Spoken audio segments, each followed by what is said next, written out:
Only the children of light is gonna understand this.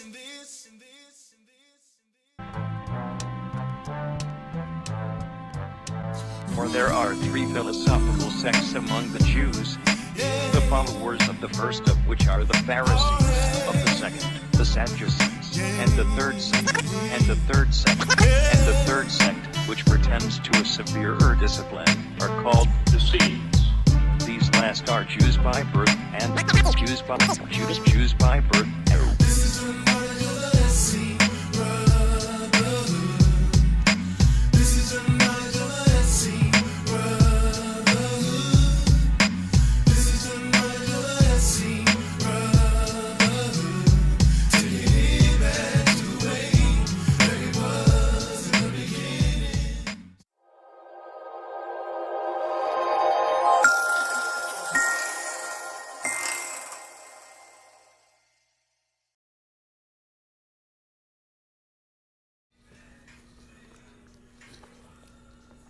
All right. Peace and blessings, peace and blessings, peace and blessings.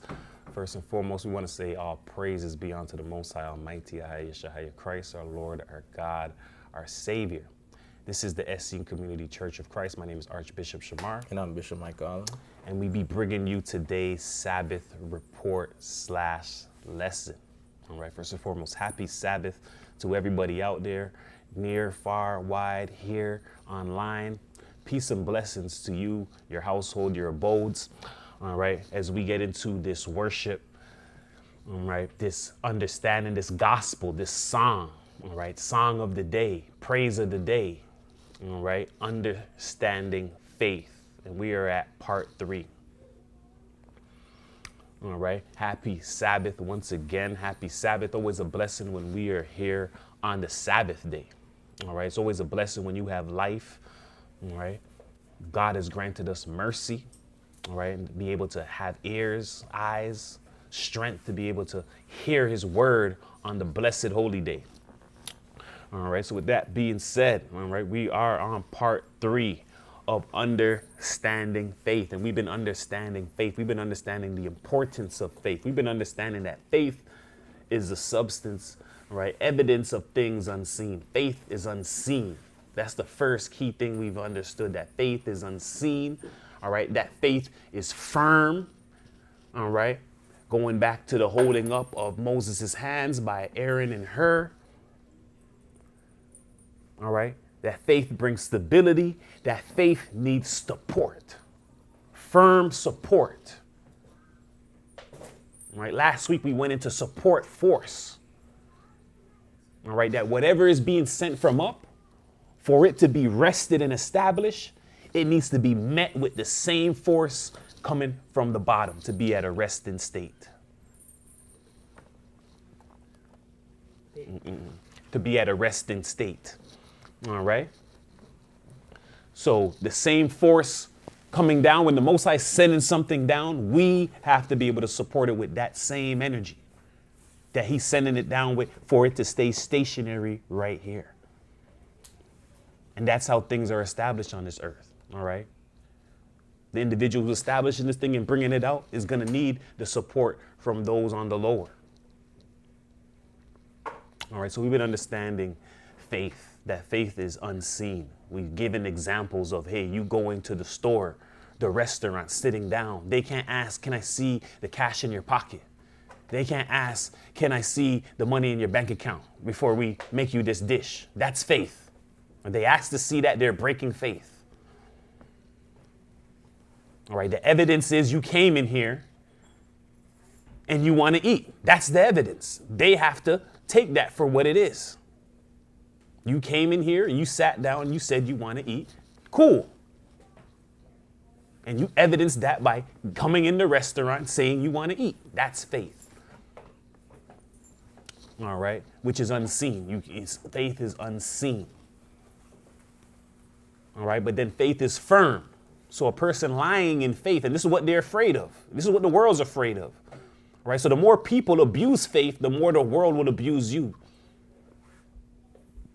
All right, because the world right now is afraid that there's fake faithers, meaning that they're not in it, right? They're not firm in the faith. Meaning that they're saying that, yeah, it's faith, it's going to happen. But then when it goes through, they dipping out. And that's why right now they want everything cash up front, money up front. Right? Because people right now are abusing faith. All right, this is what we're understanding. All right, that faith, once again, is something unseen. All right, something firm, stable. All right, and something that must be backed by support. Faith and support coincide together. And we've been seeing that. All right. Not only support through help, deeds, things of that nature. All right, but also energy. All right, and the key example of that was going back to last week's support force. All right, we do have a poll asking how many people have heard support force before. All right, now that you understand support force, how something is established, how something is propped up on the table, all right, how this works, how gravity works.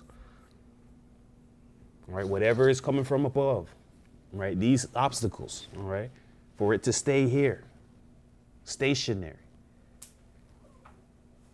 all right, must be met with the same force from below. That'll cancel it out. All right, so with that being said, all right, we're gonna go right into it. All right, understanding faith.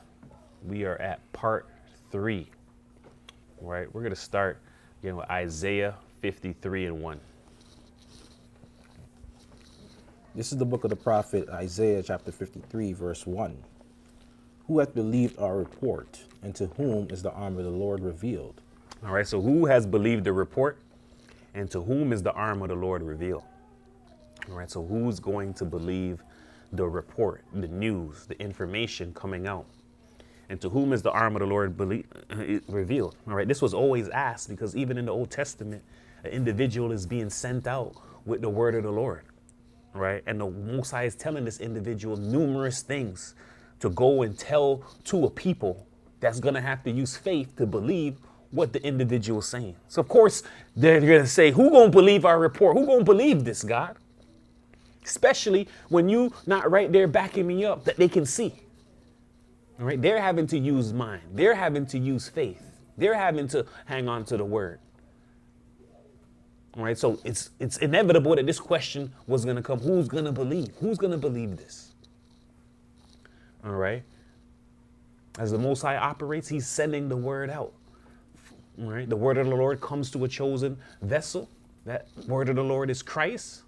That chosen vessel is told the word of the Lord and sent out to declare, thus saith the Most High. All right. And it was always on the people to use their understanding to see if what they're saying is true. The Most High is dealing with them. Obviously, many times they ask for signs, wonders, to prove these things. All right, but Christ came and said, a wicked and adulterous nation seeketh a sign. They're going to get no sign but the sign of Jonah. All right, because signs is for unbelievers who want to come into faith. All right, we're in a new season. We're in a new covenant. All right, it's about confirmation. Confirmation is I believe, but I want to grow that faith. Because we know Christ said that faith, small as a mustard seed, all right, but it can grow. So to grow that faith, that's confirmation. Each time you get confirmed something, each time God sends you confirmation, that is like a thread in a rope. Each thread strengthens the rope, and that's the rope of faith. All right, that you got to go back on all the times God was confirming for you when Satan creeps in with the doubt. And just going into what you were saying that there with all the particulars, like they say, like the devil is in the details, but then in actuality, it's the Most High that's in the details. If you're paying attention to the stuff that's going on in your life, it'll give you more confirmation. Just going back. Oh yeah. Once again, when the thing has happened, everyone forgets all the, all the stuff that they did, right? And that's what Satan uses. All right. But no, ask for the confirmation, write the confirmations down. Know that, hey, look at the times the Most High helped you, right? Don't be in doubt now because this thing is in front of you now. And it might seem like it's all bad because you're feeling it in the right now.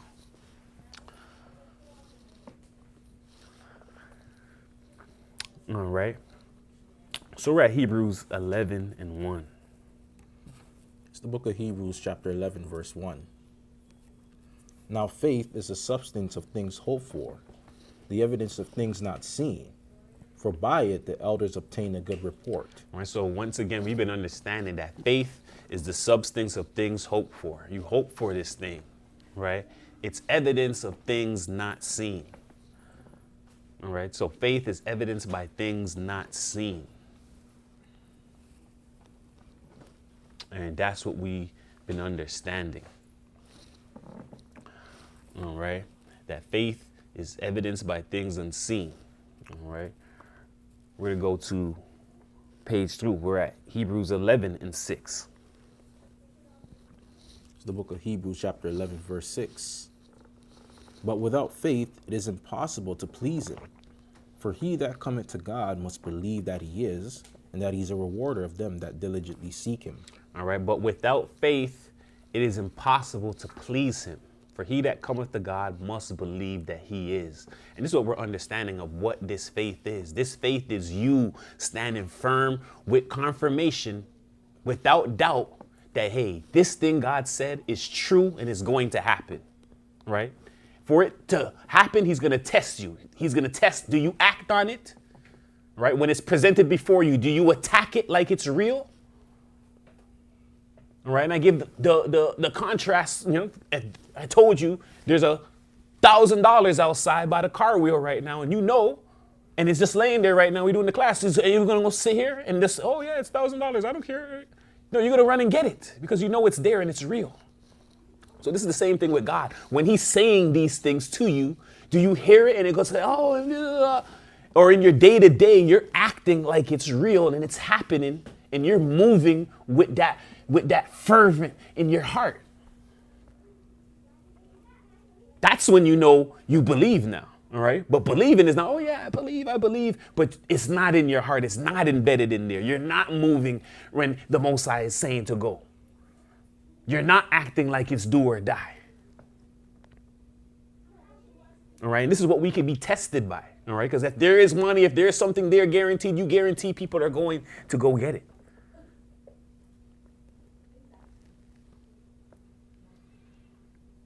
All right, and this is something even I have to understand because once again, I'm like, oh, these fans going, a lot of people have faith in people.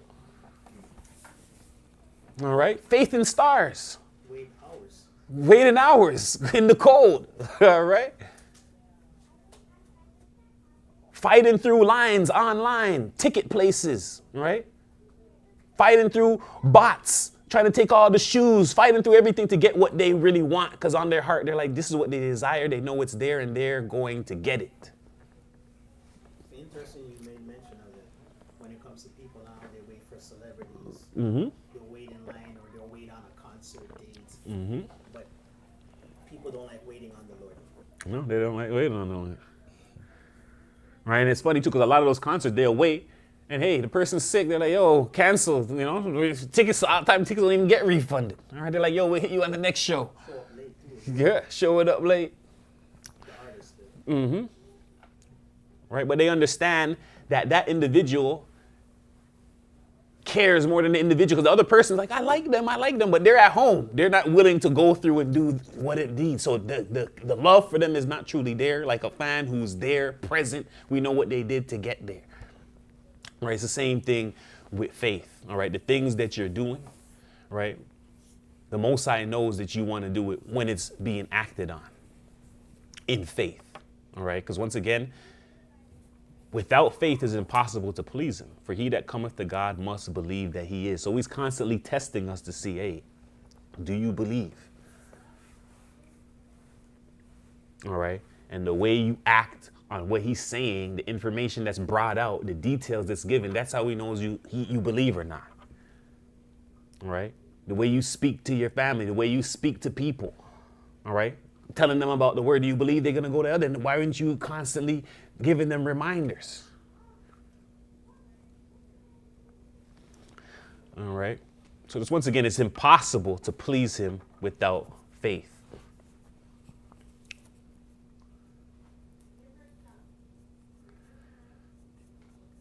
All right. We are at page. All right. We are at page.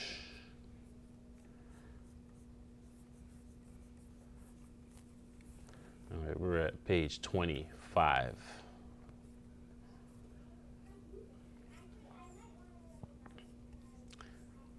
Actually, we'll start at page 24. All right, we'll start at page 24, 2 Samuel 2 and 2. It's the book of 2 Samuel chapter 2, verse 2. For who is God save the Lord? And who is a rock save our God? God is my strength and power, and he maketh my way perfect. He maketh my feet like hinds' feet, and setteth me upon high places. All right, so we get into this understanding that who is God? The Lord. All right, the Most High, the I am that I am, the I am saves. Who is a rock except our God? All right, and when it's saying this rock, we're going to understand that rock is support. Our God is a rock of support. He will firmly support you if you are doing what you're supposed to do. He will support you and put you up on a pedestal. All right. And that's what we were understanding what this is. All right. That he will set you up on these high places. He will put your feet propped up on this rock of support. All right, so that you could be seated high up. All right, the Most High is our strength, our power. He maketh our way perfect. All right, he maketh thy feet like hinds' feet, and setteth thee upon the high places. All right, and just once again, for hinds' feet. All right.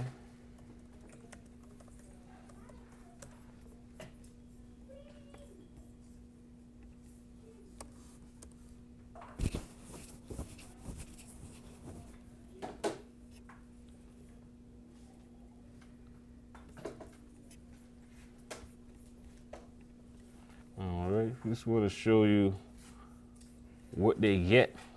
All right. Where they're getting this from.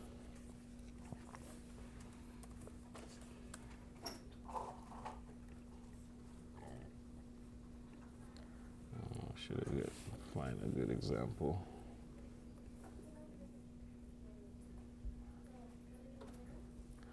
All right, so just to show another example here, right? We're just seeing a deer, all right? That hinds are deers. Deers have the ability to jump high up, all right, and put their feet over high things and establish that. All right, kind of what the prophet was showing us. All right, that the deers have this ability to jump over. All right, the young ones. All right, the mother left the young ones, but easily to go over high things. All right, that's what the deer is able to do.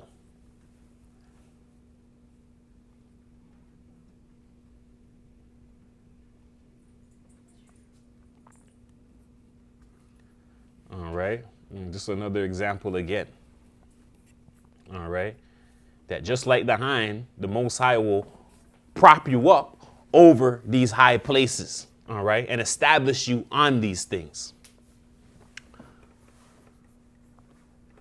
All right. This is what the Most High is letting us know.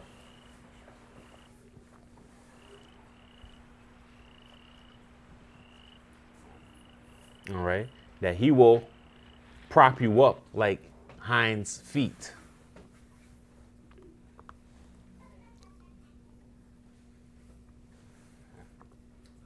All right. So he maketh my feet like hinds feet, meaning your feet will be able to go into high places and be established. All right. And he will set you upon the high places. So we see the deer just jumping over. No, in contrast to man, not only will you be high up, your feet up there, you'll be staying up there and established up there. All right. We're at Romans 9 and 33. It's the book of Romans chapter 9, verse 33. As it is written, behold, I lay in Zion a stumbling stone and rock of offense, and whosoever believeth on him shall not be ashamed. All right. So not only is a rock of support. So depending on who's looking at it, it can either be a rock of support or it's a rock of offense. All right. Rock of offense, meaning if you don't believe the story, you don't believe the understanding, the story becomes offensive to you now. All right. So whosoever believeth on him shall not be ashamed. All right. So to the believers, he's a rock of support. To the non-believers, he's a rock of offense. All right. So once again, we're going to go into some Hebrew words that they use to illustrate faith, right?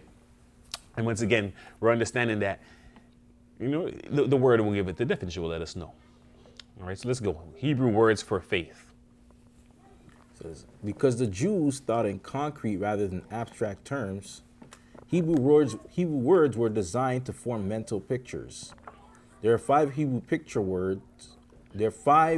word pictures of faith found in the Old Testament.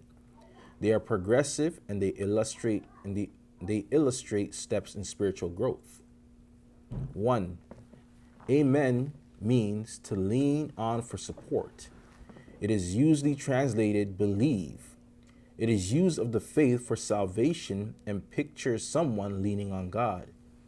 Genesis chapter 15 verse 6 tells us that Abram believed in the Lord, and he reckoned it to him as righteousness. This leaning faith is the faith of spiritual infancy.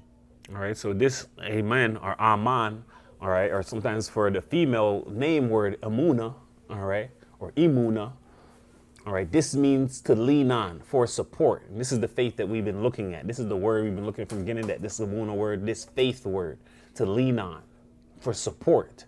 All right, continue for us. All right, 2.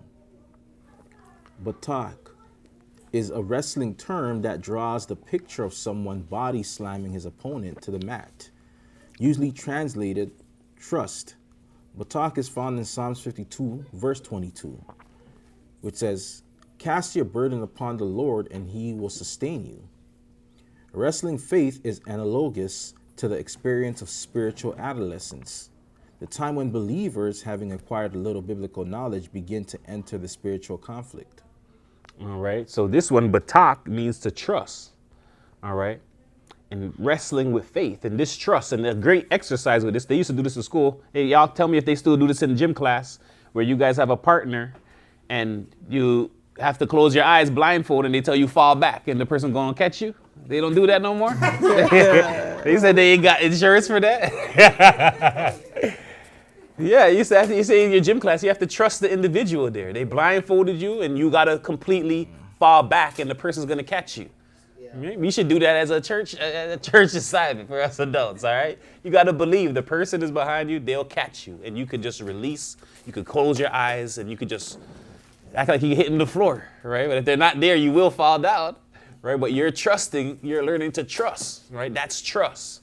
That is the perfect picture of trust that they're illustrating for this word batak, all right? To trust in the Lord means you're giving him full power and you're able to just, all right, let me relax. He'll catch me.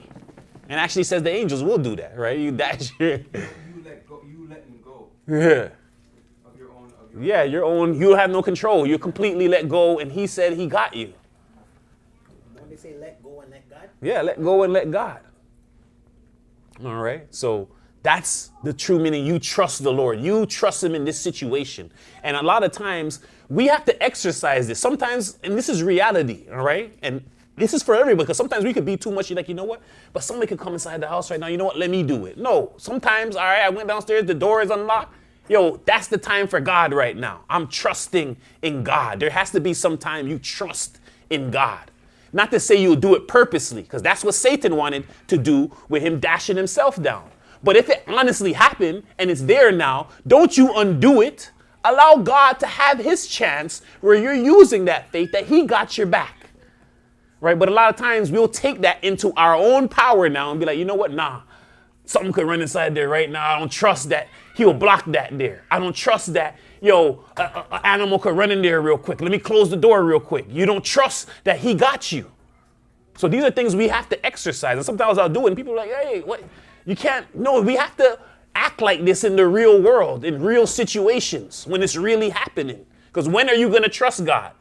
In emergency situation? You have to build that trust. What, you never trusted prior to that? Yeah, you didn't trust him prior to that, right? So it's like certain things you just have to, all right, I know I can go and secure this more, but it happened this way. God, it's you tested now. This is his time. He want to be tested. He want to know that you believe he's supposed to do this. All right, or else it'll be like, once again, a female who's around a guy and everything the guy is supposed to do and she's supposed to trust him in it, she's taking it up and she's doing it. And you're like, damn, you didn't trust the guy who's going to handle it for you? But then look, I seen a video recently this past week, I think it was in Colombia, where a man had a knife. It was two travelers, and they were both had their big backpacks on. The man had the knife. The guy got out of there, man. He was right around the corner looking though. Yeah, he's looking. Some other locals came off the bike to attack the guy. But yeah, that man that was with her, he got out of there fast. So, because he could have used, yeah, that was all I wanted to mention though with that part. You said he could have easily what? He could have easily said when that situation wasn't happening that don't worry, I protect you. Yeah. Who knows? We're making jokes online like this is good cause for divorce. They don't know if they're together or not. But if there's an attacker that came, he got out of there very fast. But he never ran completely. He was right around the corner and he was watching though. He left it. He ran. Yeah. So in situations like that, right? So someone's like, you know what? I could go, you know what? I won't even trust that. Right? And some people are like, you know what? Right? In the fire, seeing a fire, some fire instance, people's like, you know what? I'm gonna run in there real quick. I know God will sustain this. I want to help this person. All right. So this is someone using their faith, their trust in God to help somebody else. All right. So there's different ways. All right. But once again, that big trust, that trusting in the Lord, that's faith. All right. And this word batak symbolizes that wrestling with faith. All right. Cast your burdens upon the Lord. He will sustain you. So that image that I'm showing you about being blindfolded, having an individual behind you that will catch you. That's the casting of your burdens on the Lord. All right. That I'm the burden, whatever is on me, I'm going to cast it, just lay it all down, and the Lord's going to catch it up and sustain. All right. Number 3.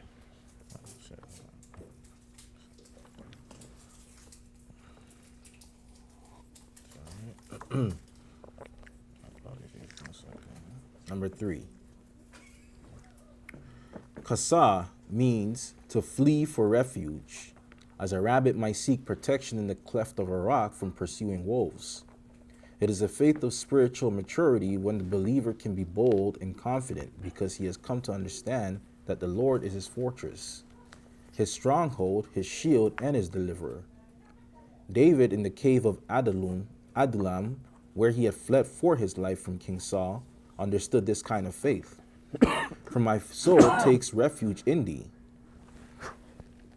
Sorry. All right. Sorry. Go ahead. All right, it's the book of Psalms, chapter 57, verse 1.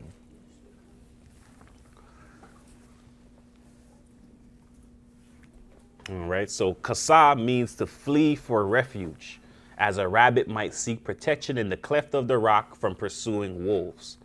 All right. It is the faith of spiritual maturity when the believer can be bold and confident because he has come to understand that the Lord is his fortress. All right. So that's that you understanding that the Most High is a rock. All right. He's refuge. All right. He's stability. All right.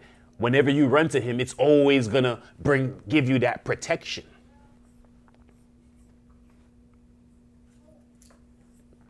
All right. So once again, a rabbit might seek protection in the cleft of the rock from pursuing wolves. It is the faith of spiritual maturity when the believer can be bold and confident. All right. So when the believer is able to be bold and confident because They have come to understand the Lord's the fortress, the stronghold, the shield, the deliverer. And you now believe that. All of the stuff has been connected to where Satan is no longer able to bring in that doubt constantly to bring you out of that belief and to take it from your walk each day that you're operating in the earth.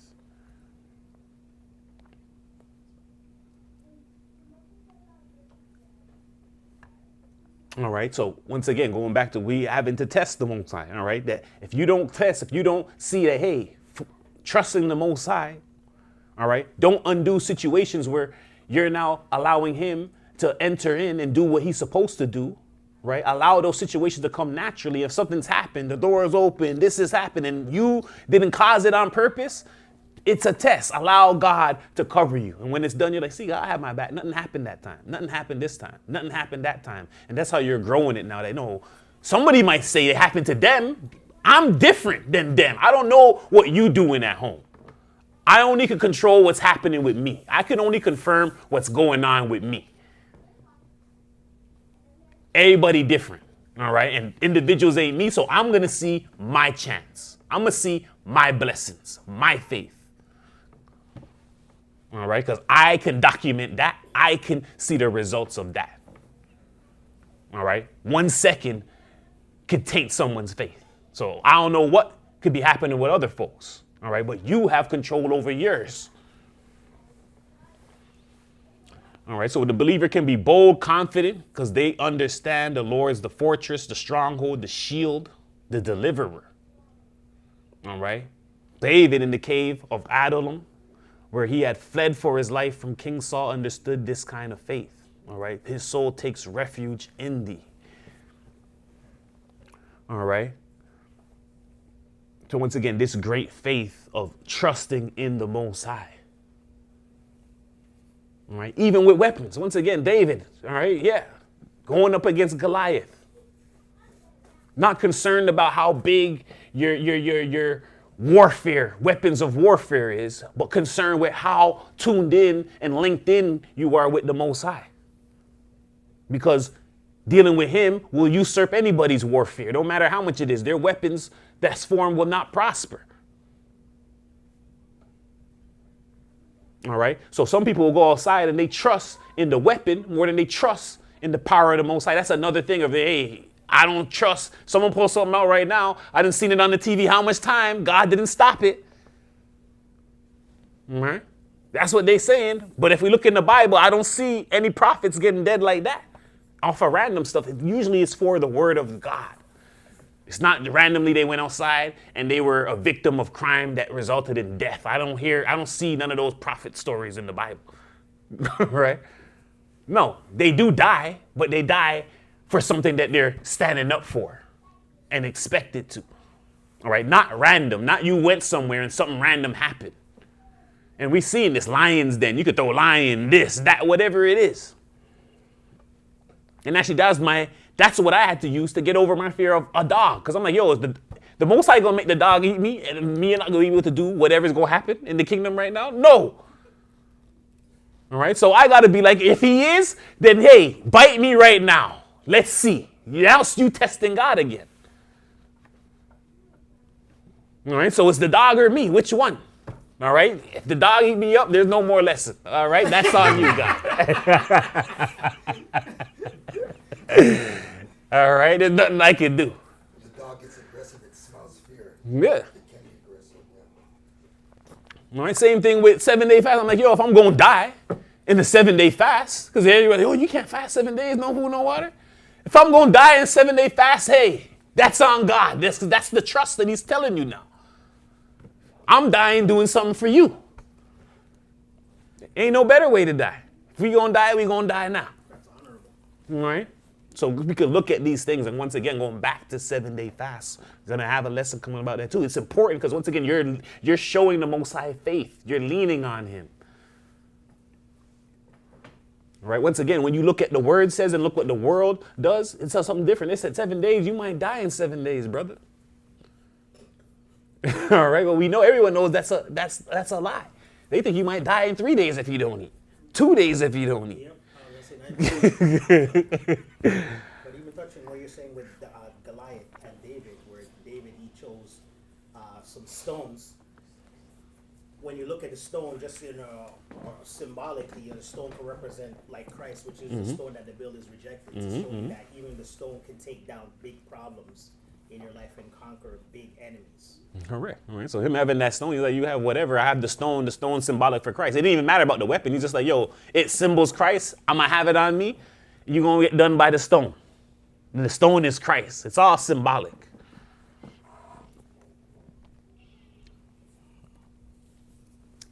All right. So we are at number 4. 4. Yakal means to trust in extreme pain, to trust under pressure. It is usually translated hope and draws the picture of applying healing salve to a wound. This is the faith that heals the wounds that spiritual heroes pick up in their advance.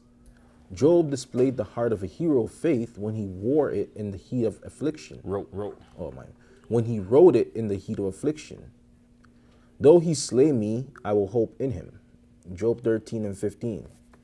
Jeremiah, distraught over the Babylonian destruction of Jerusalem and the captivity of her people, was able to face another day because of this kind of faith. All right. So I'm reading all these words because all these words of faith is what we must embody and conquer within our hearts and our minds. Each of these are different types of faith that you have to embody. All right. This Yakal one means to trust in extreme pain. Now, this is when you're suffering now. This is the faith of when you're suffering. Yo, I trust God will restore me back. All right. I hope in that. Right. And trust in that.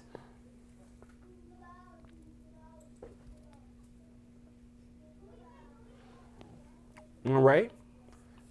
So this is the faith that heals the wounds that spiritual heroes pick up in their advance. All right. So Job, in his heat of his affliction, though he slay me, I will hope in him. So this is what he's saying in Sirach 2, right? Something come upon you, take it cheerfully. That's the time to Yakal. That's the Yakal faith now. It's you to take that on cheerfully and know that God will heal me. Right? But if someone is doubting in their heart, God will just stress it more and more. He'll cause more and more stuff to happen. More and more. Oh, this could be this. It could be that. It could be this. When are you going to trust in the Lord?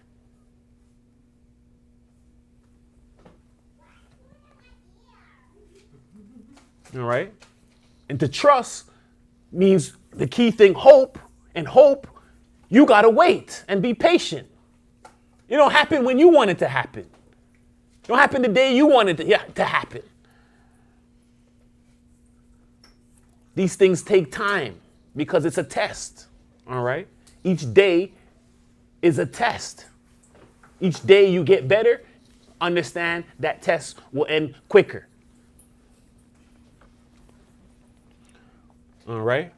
But when you're trusting in opposite things, opposing the Most High, and the Most High is telling you, trust in me, trust in the word, but then the doctor comes or somebody comes and tell you something different, and you're like, oh, this and that, or this and that. This is where faith is. We have to understand what faith is, because once again, we're understanding, going back to the rootness of the root of sickness lesson. Faith is a healing thing. It can even heal sickness. Why aren't people being healed right now? Because Satan clearly has cast so much doubt in the earth that healing is unable to be done through faith, which we know was opened up to us in the new covenant. That's a good point. Remember when Christ wanted to heal the girl that they said was dead? There was a lot of people that didn't believe. He had to tell them, get out of here. Yeah. There's too much unbelief around. Too much unbelief around. That's why it's not working.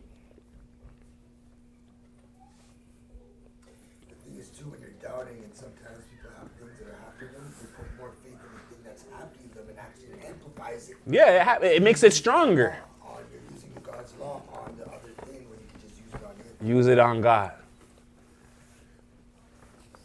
All right, and we use faith all the time. All right, someone using faith when they open a can and they can't see what's inside of it, and you're just drinking it.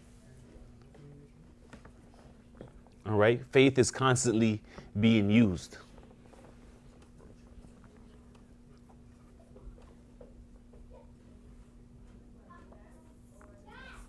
right. Number 5. This is kawa. The strongest Hebrew word for faith is translated weight. The word was originally used for the process of making rope by weaving frail, easily broken strands into cords that could not be broken. Kawa is the patient endurance that comes from weaving together promises, principles, and doctrines from the Word of God into an unbreakable rope of faith. This is the faith of the friend of God. The Hebrew in Isaiah 40:31 promises that those who wait for the Lord will exchange their strength. They will mount up with wings like eagles.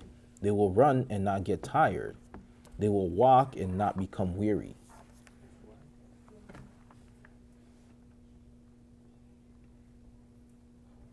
Right. So once again, looking at kawa, all right, and this one is the next one, all right. It says the strongest word for faith is translated weight. Because we just went through it. Anything you're going to do, you're going to have to wait. All right. So kawa, the strongest Hebrew word for faith, is translated as weight. The word was originally used for the process of making rope by weaving frail, easily broken strands into the cord that could not be broken. All right. Kawa is patient endurance. All right. Weaving together promises, principles, doctrine, all from the word of a God into an unbreakable rope of faith. That going back to that rope of faith. All right. That each strand has an incident or a thing that happened that's making the rope stronger. Or each time he's confirming, it's a new strand, another strand, another strand. It's all these incidents that he did for you that's making this big rope that's now strong. Right? But if it's one strand, it's not, if one strand, it's not strong on its own. But many of them make it strong when you put it all together. So if you're singling out things that God did for you one by one, then you're breaking that rope of faith. That's like going into and getting the little cloth and you're separating the fibers and you're pulling one out. That's what you're doing, and you took one out.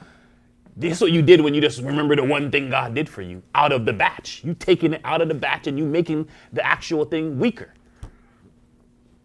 And sometimes not even realizing that he's doing things that you're not even aware of. Yeah, you're not even aware. That's just what you remember, right? That's not even the strings that you didn't even know he's pulling. And that makes a good point there, where you should write down the things that the Lord has done for you, because you're not going to remember everything. No. Impossible. Right? And then it happens in relation too, where the partner's not like, you know what? I should have wrote everything down now. Right? Because it hurts when you're like, damn, the person don't remember. But they do that when it's time for divorce, though. Yeah.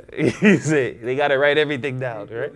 Yeah. So faith is basically stillness in God. If you're not still in God, then that is a very important component of faith. Yeah. Still, firm, patient, all of that. So same thing you're going to have to exhibit in a partner. That's what God wants us to exhibit in him, in our partnership.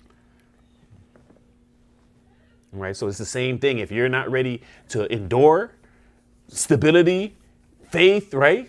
Support, all of those things are forever. That's why he's a rock of support. He's the rock of faith, because his there's no doubt about his. What about yours though? All right. And one thing what mankind does as well, we base it on what the individual is. All right. The Most High doesn't do that. His is there, and it's you going to be to blame. So a lot of times we start to act, the person's acting this way, so we'll act a certain way. No, the Most High doesn't do that. He's going to be the same, right? He doesn't change based on what the person's doing.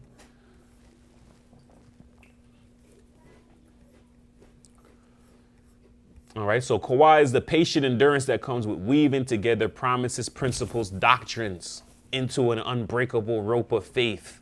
So the same thing, all the promises, all right, the principles of God that we're hearing, all these principles, like in the heat of a moment when you're angry, something's happening, you got to remember all the principles, all the core things that God has said. You got to remember all of those things. This is the key thing about studying, because a lot of times when stuff is happening, someone's emotional, they only stuck on what they're looking at right there in the now. That's present in their mind. They're not looking at the big picture with all the stuff there. And then their faith is now rattled now, because if we're just hanging on a string now, you know what I'm saying? That string gonna break. All right. And that usually happens from, once again, the person singled something out. They're not remembering. They're not remembering all the things that tie into whatever. And now they're hanging on a string.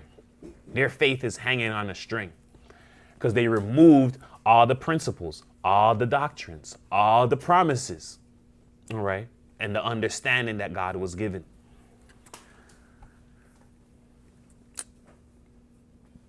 All right, says Hebrews, Isaiah 40:31 promises that those who wait on the Lord, all right, will exchange their strength. They will mount up with wings like eagles. They will run and not get tired. They will walk and not become weary. So once again, those that wait on the Lord, those that have that faith, those that kawah, right, they will have renewed strength. What scripture was that again?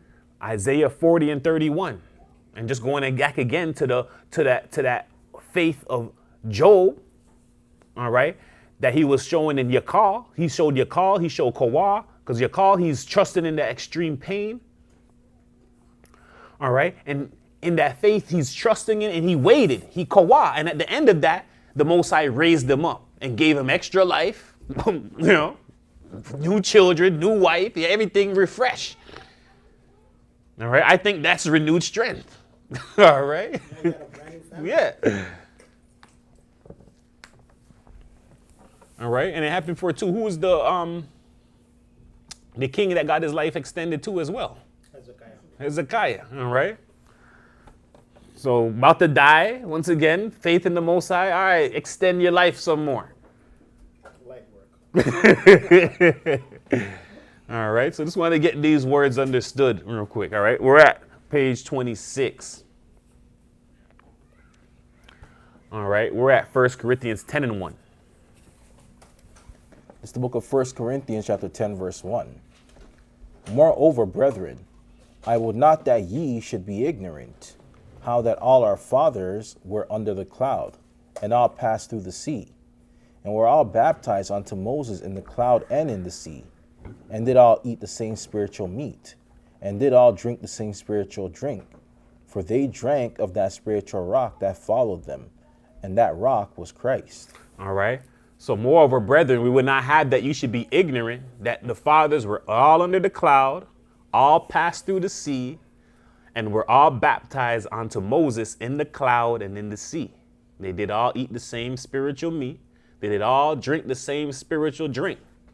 For they drank of that rock, that spiritual rock that followed them. That rock was Christ. So all those things that they were partaking of, there's all things from God and the support from God that they was given. The rock of support was with them, giving them all these things that they were all partaking in.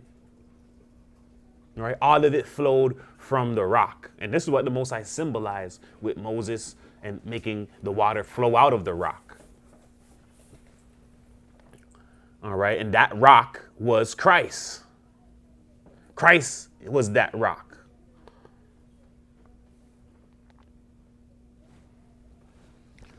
All right, we're at Luke 6:46. The book of Luke chapter 6, verse 46. And why call ye me Lord, Lord, and do not the things which I say? Whosoever cometh to me and heareth my sayings and doeth them, I will show you to whom he is like. He is like a man which built an house and digged deep, and laid the foundation on a rock. And when the flood arose, the stream beat vehemently upon the house, and could not shake it, for it was founded upon a rock.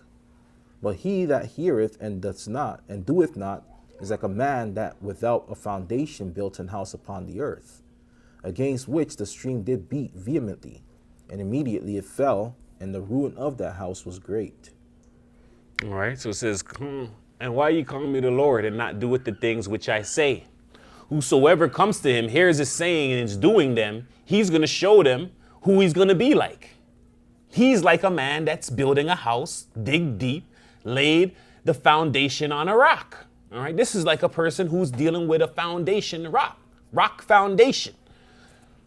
All right, the flood arises, the stream beat vehemently upon that house, not able to shake it because it's standing on foundational rock base. It's founded on a rock for stability. All right. But he that heareth the word, doeth it not, is like a man that without a foundation built an house on the earth. So these things, all right, shaky, against which the stream did beat vehemently, and immediately it fell, and the ruin of that house was great. All right. So when we're hearing the Most High say, do this, you do this. Don't matter. Don't worry about how long it takes, or know that when you establish it and get it done, it will be anything the Most High is telling you to do and establish it. When it's actually done, it's there for how long? All right. Other people's stuff is rushed to get it done because it's not going to stand. And they're going to have to redo it all over again. So it's better to perfect it. And when we're looking at a lot of these, right, I've been looking at a lot of inventors, all of this, a lot of people, and we can talk even about the Dyson thing. This individual is taking their time to create the perfect. If you're just going to rush, you're not going to get something of quality. Right? They want to make sure the foundational things is not being rushed. So we're going to take our time for quality. All these things that are quality, expensive out there. You know why they got that? Because the people who are dealing with them wasn't in a rush. All right? They're dealing with quality, stability, making sure that these things are being put out efficiently with the best technology, the best advancements, the best of its kind, so that when it does come out, it will supersede everybody else who was rushing.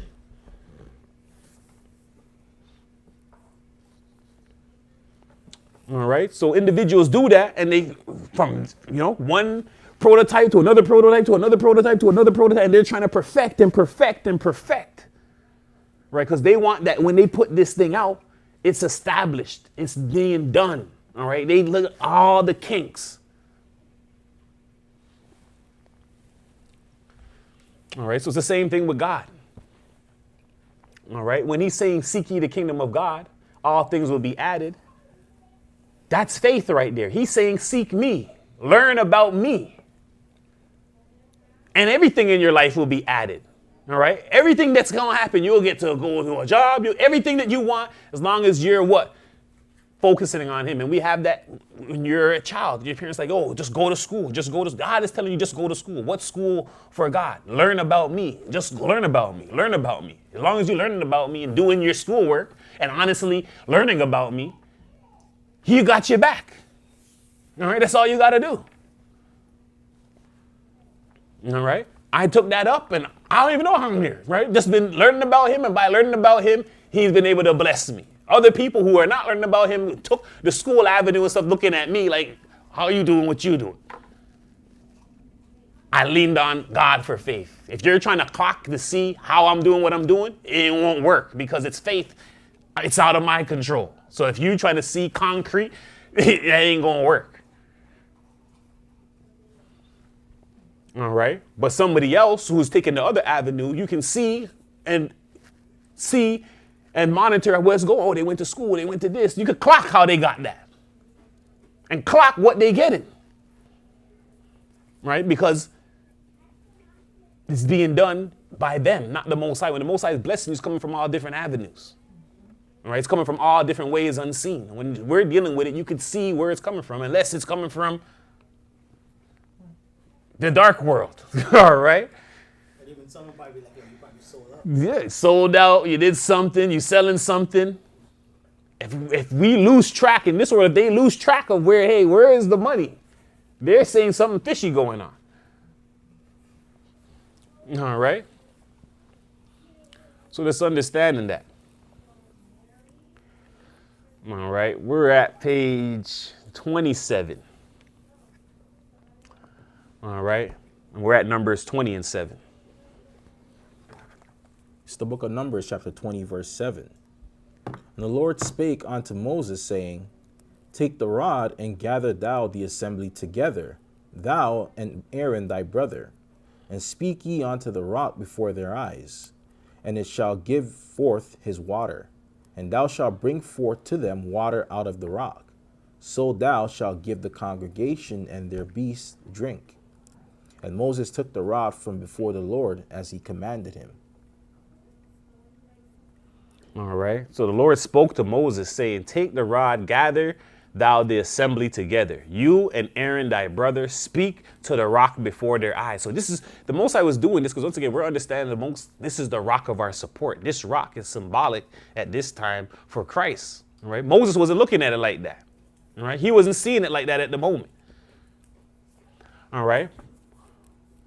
But the Most High spake to Moses, saying, take the rod, gather thou the assembly together, thou and Aaron thy brother, speak to the rock before their eyes, and it shall give forth his water. And thou shalt bring forth to them water out of the rock. So thou shalt give the congregation and their breasts to drink. All right. And the Most High was doing this to show that, hey, the rock of support is where you're getting the support from. That rock is Christ.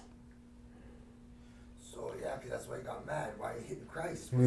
Yeah, correct. All right, because now everything's symbolic and and now you didn't hit that. Like it's gonna be symbolic too. So you just symbolically said to hit And to Christ. understand something a little bit too, because a lot of people get angry at God and kind of spiritually hit God. Yeah. They're not speaking to him.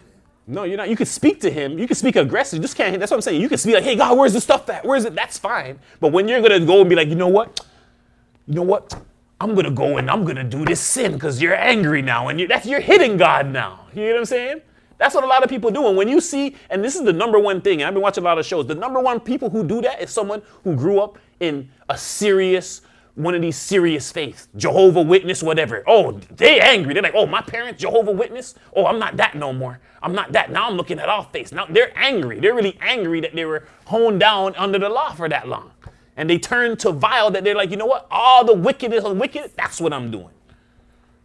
Because they're angry at someone. And it's the same thing a lot of females do because they're angry with their father. Because they're angry with their father, they're outside giving up their body to somebody else. And I know this directly because brothers and back in the days, I'm like, what's going on with this Lex? I want to know what's happening. What's going on, female? Something happened at home with their dad. I'm like, you guys don't care about nothing? They don't care about this. The female just like, yo, yeah, this is what's going to hurt him. That's what's going to hurt daddy. So I'm doing it. And that's what sinners do too. That's what's going to hurt daddy. That's what's going to hurt God. All right, I'm sinning. Watch, turning up. And they turn to the vilest thing because they're angry. All right, that's how you hit the Father. Even kind of going into just Moses and him striking the rock, just looking at the Pharisees, which they were following the law of Moses, and just that little correlation there, which the law brought people pretty much to death. Yeah, brought people to death. Which they end up killing Christ because of thinking that he was breaking the law. All right, so once again, all right, this Numbers 20 and 10. It's the book of Numbers, chapter 20, verse 10. And Moses and Aaron gathered the congregation together before the rock. And he said unto them, hear now, ye rebels, must we fetch you water out of this rock? And Moses lifted up his hand, and with his rod he smote the rock twice. And the water came out abundantly, and the congregation drank, and their beasts also.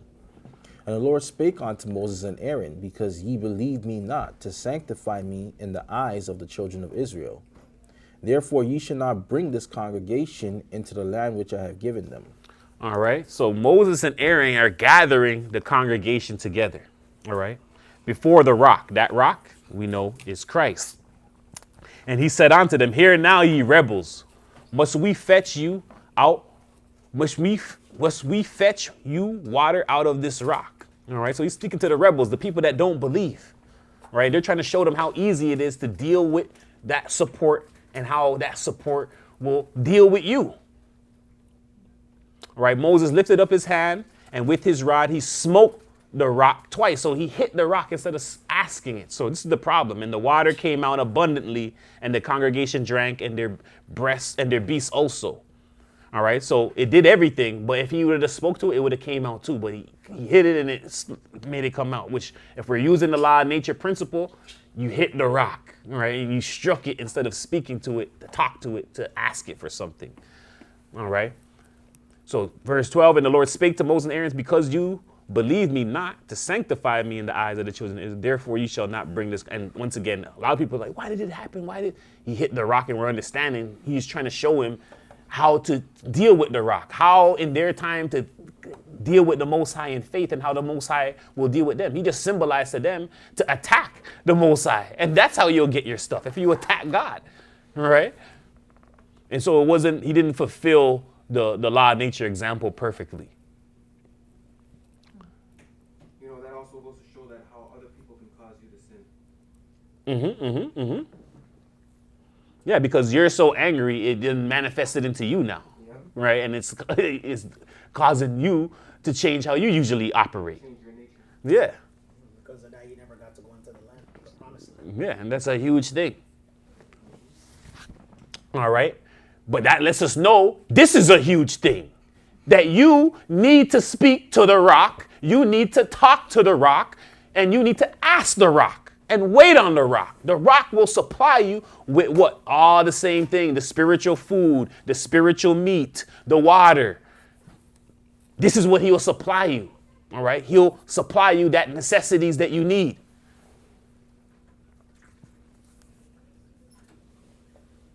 All right, so he's telling you to do it like this. But if you're not doing it incorrectly, you won't see the promise, just like Moses. And look what all Moses did prior. All right, so this leaning on faith and dealing with God in faith properly is very important, because Moses, who did all these things for the children of Israel, did not get to enter the promise because of how he was dealing with the faith part of it. Not the law part and establishing all of that, the faith part of it. How to get support from God, showing the community that. That's what made him not enter the land, which means this is a key part, because he's like, you're not making them understand the formula here. You got the formula wrong. This is the formula. Bring the congregation before the rock, speak to the rock, and that support will support them with the necessities they need.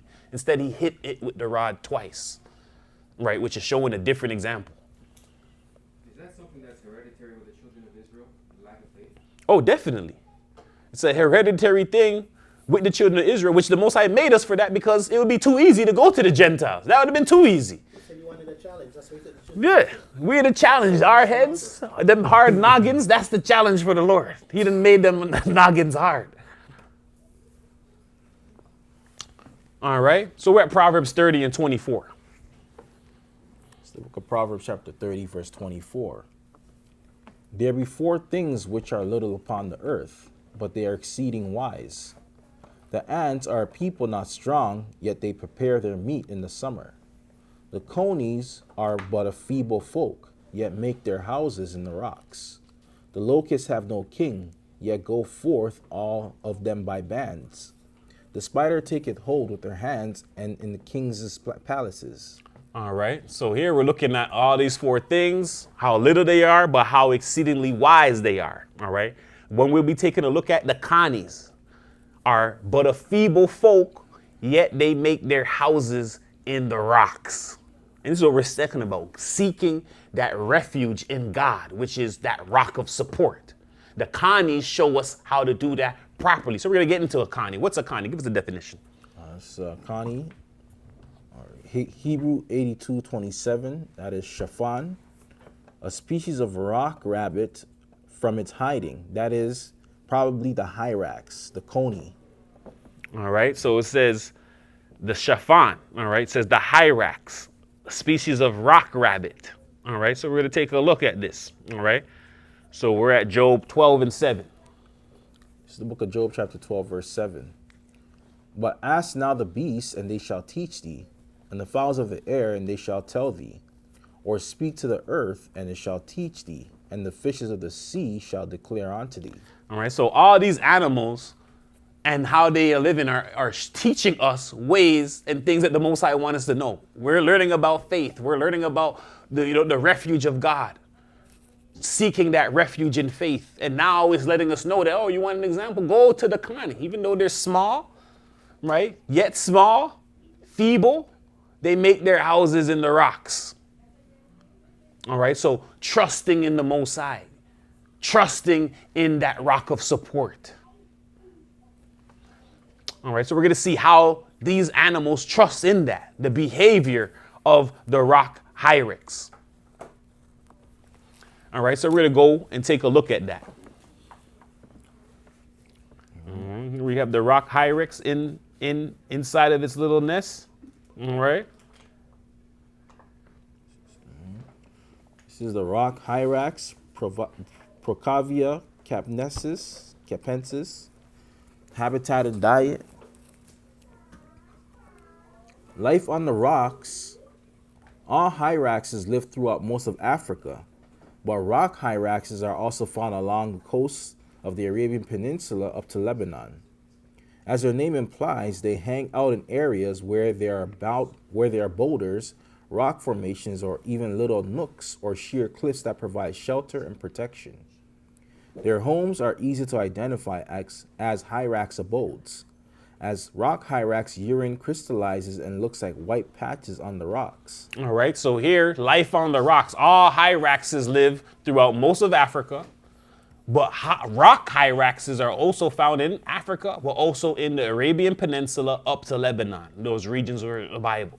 All right, as their name implies, they are hanging out where there are boulders, rock formations, nooks, cliffs that provide shelter and protection. So already we're seeing they're taking refuge in the rock. That rock is what? We know the rock is Christ.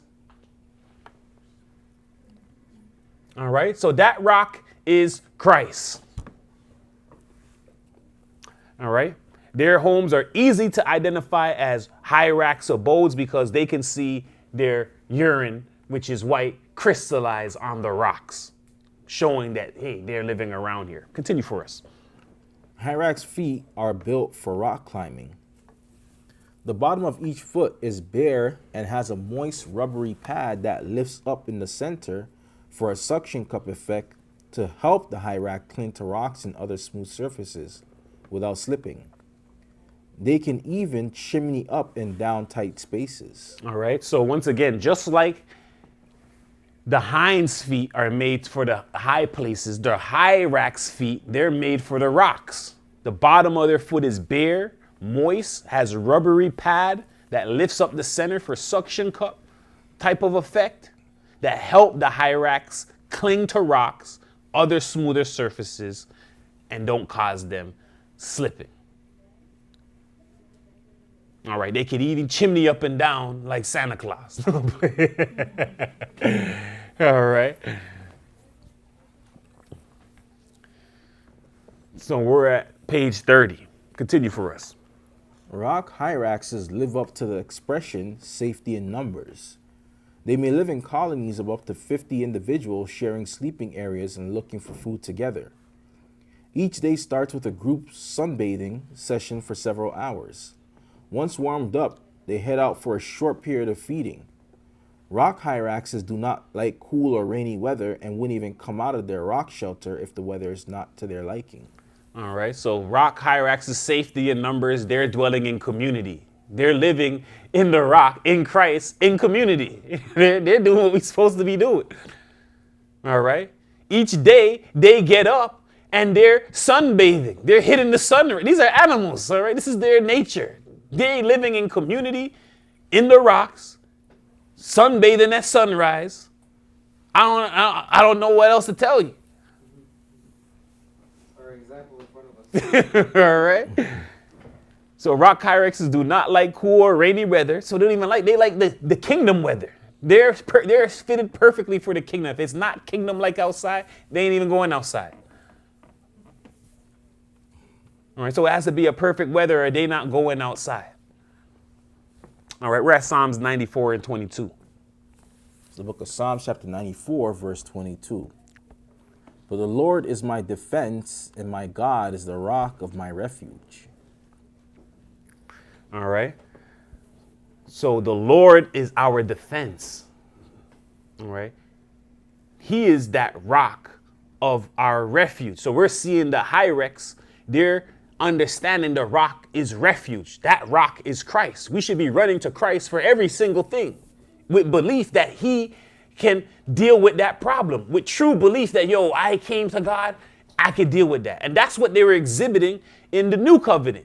When someone was coming to him, they heard about him from how far long ago, and they were dealing with whatever problem they're dealing with. They're like, if I could just get close to this individual, if I could just touch the hem of his garment, I'm good. That means that they really believe that they can get this. They are fighting for us. They are fighting to come and see this individual because they truly believe. And once again, that thing is something in the heart. Only individuals know how much they believe because it's in your own heart. It's in your heart. You know when something is said and a word is spoken, how much it moves your heart to belief.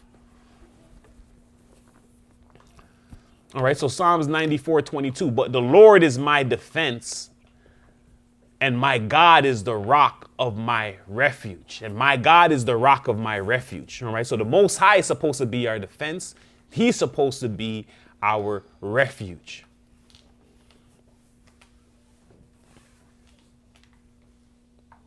All right. Once again, situations could happen. You keep whatever you can out of your thing. But if a situation happens and now you're exposed, that's your time now to believe in God. My rock of defense will defend me through whatever. And if he's not defending it, that means the incident is supposed to happen to make me, propel me up higher and exalt me. So either he gonna nip it in the butt for you and cover that mistake for you, or he's using that mistake to make you greater. All right, continue for us in the article. Rock hyraxes feed in a circle formation with their head pointing to the outside of the circle to keep an eye out for predators such as leopards, hyenas, jackals, servals, pythons, and the Verox eagle and black eagle hyrax specialists. With their excellent vision, rock hyraxes can spot a predator over 1,000 yards or 900 meters away. During each feeding period, the dominant male pauses between bites to watch for danger. He sounds a shriek alarm if he sees anything of concern, which sends all of the hyraxes scrambling for cover, where they remain absolutely still until they think the danger has passed. If needed, a hyrax can wedge itself backward between rocks and bite savagely at the intruder with its long, sharp incisors. All right, so once again, they feed in a circle. So they feed in a circle formation, showing community, unity again. Their head pointing to the outside of the circle to keep an eye out for predators. So they on point, such as leopards, hyenas, jackals, servals, pythons, eagles, black eagle.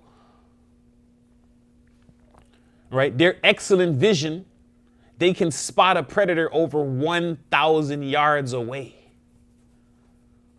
All right, so if you're dealing with the Most High, we're to have that vision to where we see the enemy from far. We can see the enemy from afar before he even comes up close.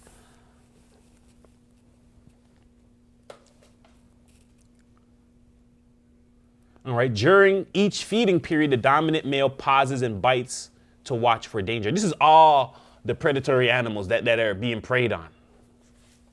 All right, they all do this because theirs do the same thing as well. All right, where they're constantly watching for the enemy. Why? Because if you know you don't have any weapons or nothing on you, your only defense is watching out and dipping out and trusting in the Lord.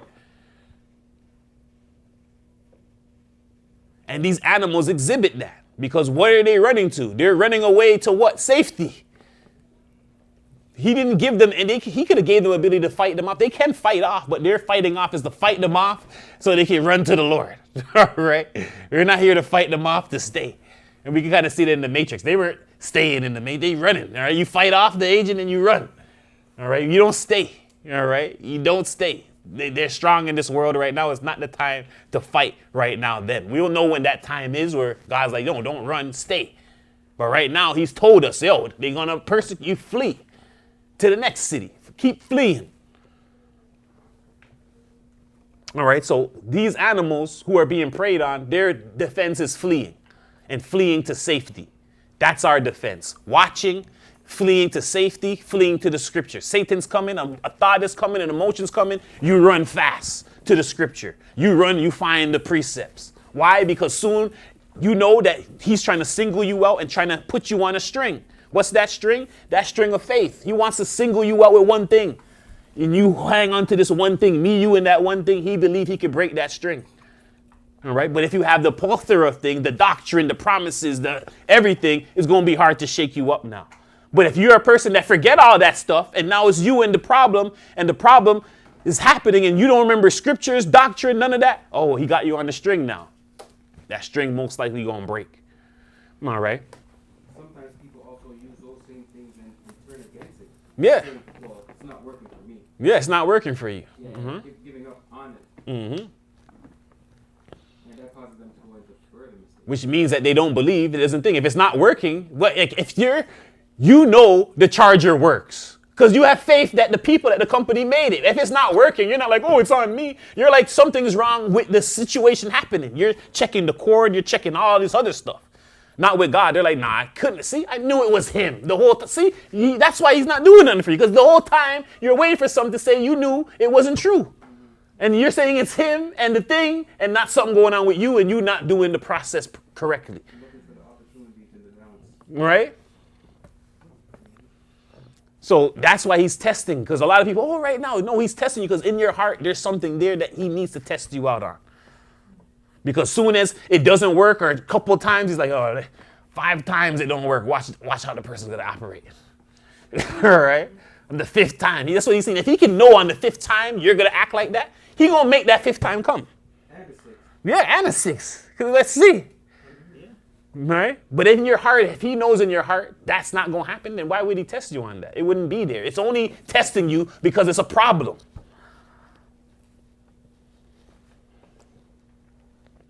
true. The saying of people turning away from the faith. Yeah. It's true. Right? They turn away from because something's happening now. You're not hanging on. You're not doing what you're supposed to do. God knows if he gives you this thing right now or if he don't give you this thing, you're hanging on this close to, yo, I don't really believe. If that's your attitude, nothing is coming to you. Yeah, it's not going to stay. All right. We're at Psalms 104 and 18. The book of Psalms 104, verse 18. The high hills are a refuge for the wild goats, and the rocks for the conies. All right. So once again, the high hills are a refuge for wild goats and rocks for the conies. So once again, if we're looking for refuge, God is telling us, hey, we should be up in the high hills and you should be on the rocks. So if you're thinking about where to build a house or where to go live, all right, wink, wink, wink. All right, those places usually the most expensive. All right, Beverly Hills, 90210. All right, that's what you know the expenses. All right, in the islands they're not that expensive because they're like up there it's gonna be worse. How you gonna get up there? All right, the road to get up there is bad. Everything's bad up there. So like you go live up there on the hill if you want. Isolation, all right, but not in these Western worlds. That's where all the money at. All the money places are gonna be up on the hill. And the islands, that's the worst part because you say you got a house on the hill, can you build the road to get up the hill? All right, a lot of people falling down the road. Trust me, I didn't like, oh man, this is horrible. If it rain, you can't get up that hill. All right, so it's easier done in Western country because of the technology, but that's why he tells you to get up the hill because yeah, if an enemy's coming, it's gonna be hard for them to get up there.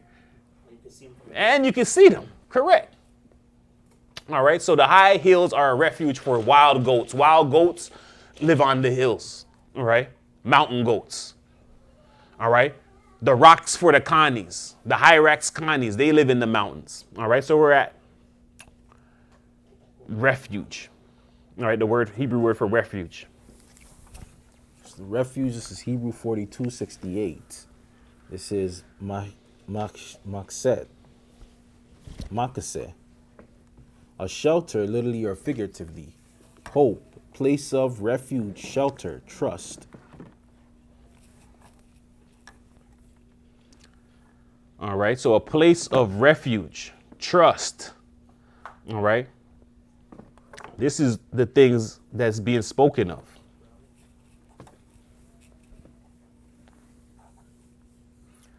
All right, so it's a place of refuge, shelter, trust, hope.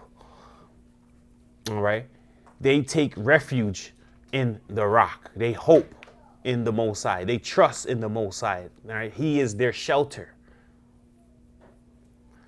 All right, and these are the things that He's showing us to go to the rock, Connie, to have understanding with. All right, I'm just gonna, you know what? Let me get the couple.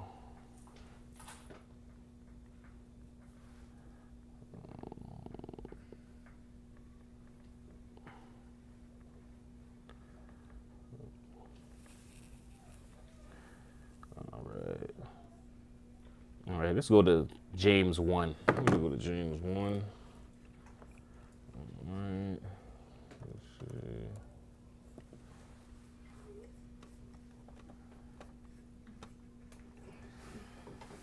All right. James 1. And we'll start at 5. Actually, you know what? Start at verse 1. It's the book of James, chapter 1, verse 1. James, a servant of God and of the Lord Jesus Christ, to the 12 tribes which are scattered abroad, greeting. My brethren, count it all joy when you fall into diverse temptations, knowing this, that the trying of your faith worketh patience. But let patience have a perfect work, that ye may be perfect and entire, wanting nothing. All right, so once again, it's telling you, all right, take it as joy when you enter into many and diverse temptations. Knowing these trials of faith are going to increase your patience. These things are trials for your faith, go increase your patience. This is all these things are doing. It's a test. It says, let the patience be perfect work. All right, let it be a perfect work that's operating now, because it's there to perfect you entire, so that you are lacking in nothing.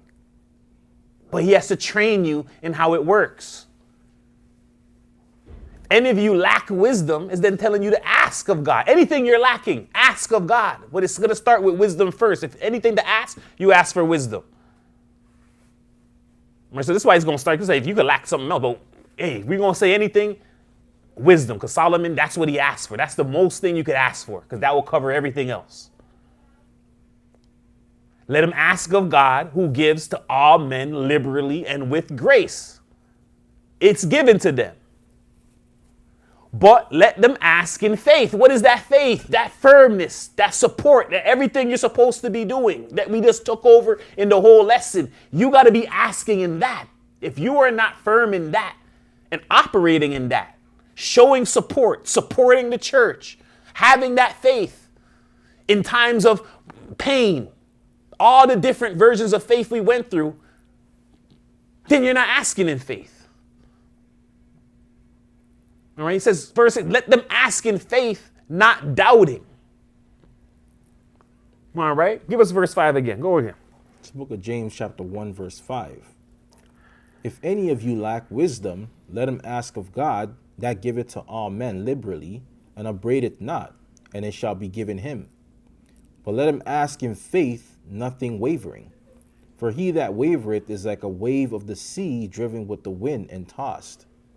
For let not that man think that he shall receive anything of the Lord. A double-minded man is unstable in all his ways. All right. So it's showing us again, let them ask in faith, not doubting. That doubt in your heart, that's what's stopping whatever is happening. You got to believe. You got to have belief in that rock of faith. Knowing that, hey, I don't need to see this thing, but that I don't need to see it. I believe. I believe it. Just like if there's a $200,000 outside right now, someone told you go and get it, you got to believe it like that. And when it's not working, you got to believe it's not God the same way. If one of your technology stopped working, you're not like, oh man, it's not working. It's me. No, you know something wrong with the thing. Nothing wrong with you. Something wrong with it. Figure it out. All right. And then you find someone who deals with that and they figure it out. That's what a person who fixes stuff does. You don't know what's going on. So when you come to the individual, right, who the Most High has placed, given understanding to, they're going to show you, all right, let's go. The same way, and you got to have faith. The same way you bring the phone to someone, you don't know what the heck going on with the phone. You trusting that person, they've been doing, they can fix the phone. So when you come to the individuals now, you're like, all right, fix me. Fix what's going on. Something's not happening here. And you have to believe. But when people hear it, they're like, here it is, this struggle with faith inside of their own heart. All right, it's this struggle with faith inside of their own heart. All right, this is what they're dealing with. That's the thing too, they want it right away, but there's things that the people can't face inside themselves that they run from, that it's hard to do. So when you start looking within and then you lean on Christ as the rock, you see the rock is there to lean inside, in there. You know what I mean? But if you're looking outside, everything that you're going to reach for outside all the time is gonna disintegrate. It's gonna last for maybe a bit, but it's gonna disintegrate. The rock has to be in there, which is hard to do, right? And it's a process. You can have the faith, and then it comes along. Like, I may have to go to this program, I may have to learn this, I may have to go here and go there. It's a journey, you know. Oh, definitely. You gonna say some, sis? Yeah, can you answer me this question? Mm-hmm. What is faith a conviction? Yes, it's for you to believe that it's true. It's a conviction of something you can't see. So it's there, whatever all the evidence is supposed to make you believe, yo, even though I don't see it, I know it's true and it's there. So what's the difference then between faith and belief? Belief. Belief is the support. Belief is support. All right, to be willing. All right, belief is willing. So if you believe now you're going to be willing. Now you'll go into the full faith, which is support, do all the things that you're supposed to. You're not, if you don't believe, then you won't support. You hear what I'm saying? So they all coincide together, but in the Hebrew, they turn into different Hebrew words. Right, that means something, right? Well, it's the same thing. That's belief. Belief is a part of faith. All right, so you have to be willing. If you don't believe, though, then you won't do nothing in the faith. And It's built upon structure. so belief and faith, they coincide together. So you can't have belief and not have faith. And you can't have faith and not have belief. You have to have them both at the same time. Yeah, I think faith is more like abstract. Belief is going into the actual actions. Like faith is the catalyst that's going to propel you to do the action. And just going into a belief is, like, if you see the etymology, it means to be willing, be gladly doing it. But just like the scripture said, faith without works is dead. Oh, no, belief. All right, just going back again to that leaf. And a lot of people say they believe, okay, but you're not doing anything based off of your belief. So do you really believe? Which one is it again?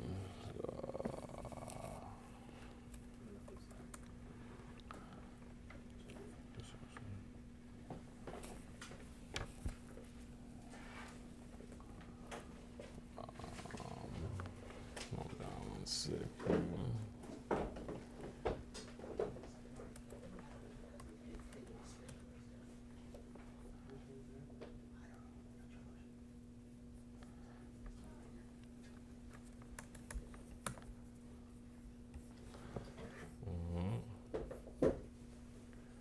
This once again, that leaf part in belief, all right, is adjective dearly, gladly, willingly, all right? Leaf, esteemed, beloved, dear, a beloved friend, person. All right, so that's leaf, belief.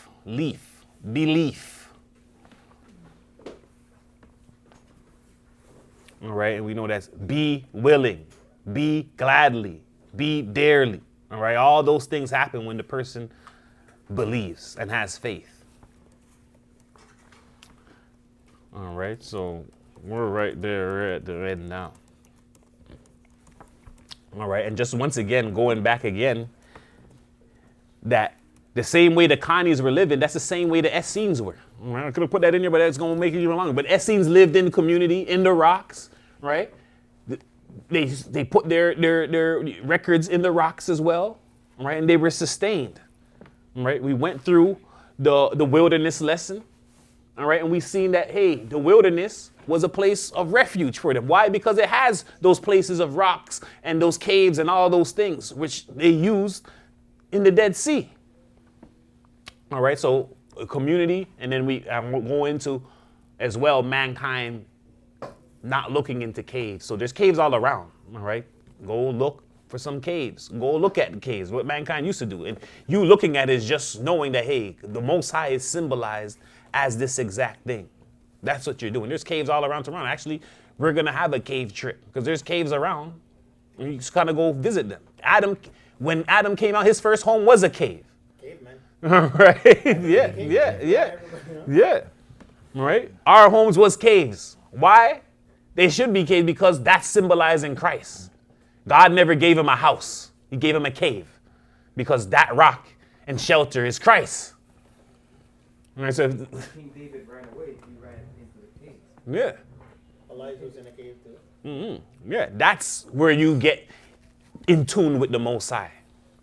All right, so with that being said, we're going to close out. We're at Philippians 4 and 8. It's the book of Philippians chapter 4, verse 8. Finally, brethren, whatsoever things are true, whatsoever things are honest, whatsoever things are just, whatsoever things are pure, whatsoever things are lovely, whatsoever things are of good report, if there be any virtue and if there be any praise, think on these things. Those things that you have heard and learned and seen, do, and the God of peace shall be with you. All right, so once again, whatsoever things are honest, it's honest. That we have to be honest with ourselves in our heart. Do you believe? Do you believe in your heart? We got to be honest with ourselves. Do you trust in the Lord? Do you trust in the things, right? Evidence of things not seen. All right? You forgot the door open. You forgot something there real quick. Do you trust the Lord got your back real quick? You have to use this as a test. We could be very carnal and be like every single, you know what? No, let me cover it. No. When you going to allow the Most High to have his time, his protection, his guidance over you? If it happened by accident, that's his chance. That's his time now. All right? You have to do that. You have to give the Most High his space and give him and trust in him that he has your back. Trust in him that he has you. He'll secure you. He'll give you your necessities. He'll protect you. Satan knows this. This is why he's like, oh, you the son of man? Dash yourself down right now. Why? Because the angel's there to protect you. But Christ, know what?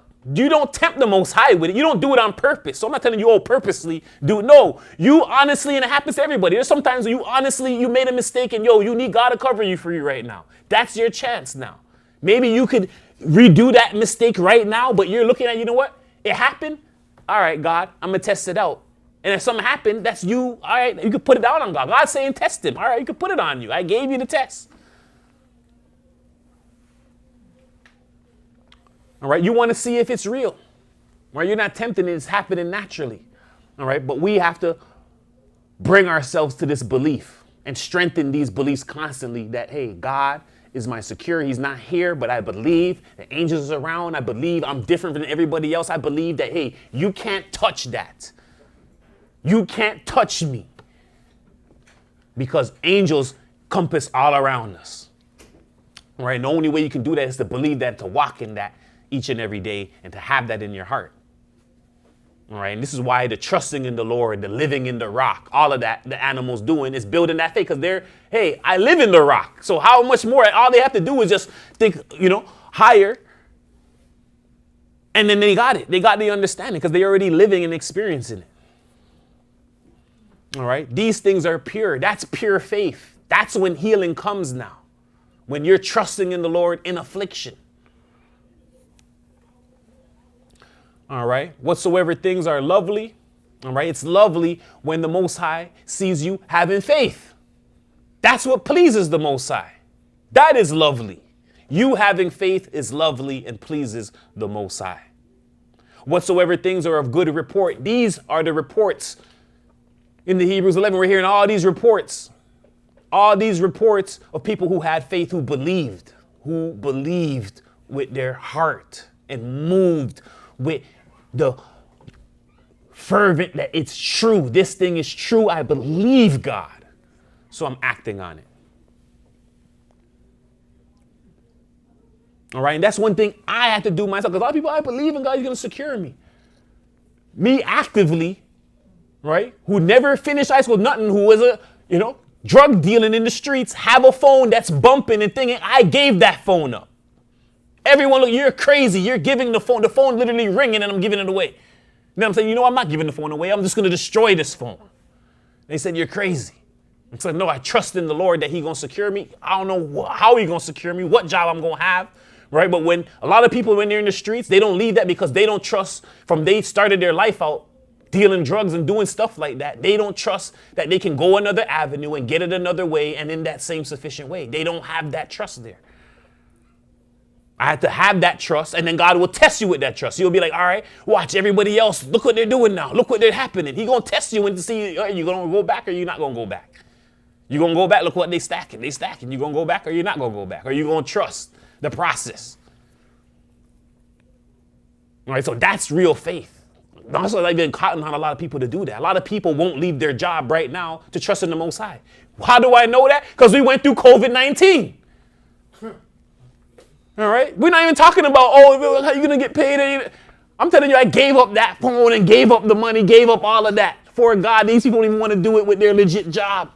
That they can easily go get a next resume handed in somewhere else. So I knew that that's a test. That is a test. And from that time I left that alone, past that test, I believe God is the plug. That's why He's called the Most High Power. Yeah. He's the source. He's the source. He will supply. How? I don't know. All I have to have is faith. All right? And that's what changed me from every single one of my friends. They're still stuck there. I'm the only one that took that message and left. All of them, they're still there doing the same thing. Which I would still be doing right now. All right? So once again, trust in the Lord. He will secure you. Have faith in the Lord. All right? He will uphold you.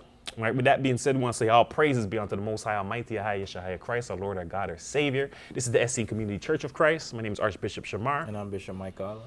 And that was our Sabbath report / lesson, song, gospel of the day.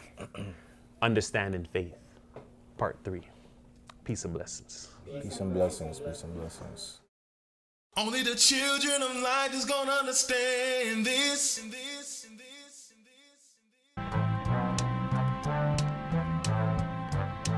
For there are 3 philosophical sects among the Jews, the followers of the first of which are the Pharisees, of the second, the Sadducees, and the third sect, and the third sect, and the third sect, which pretends to a severer discipline, are called the Essenes.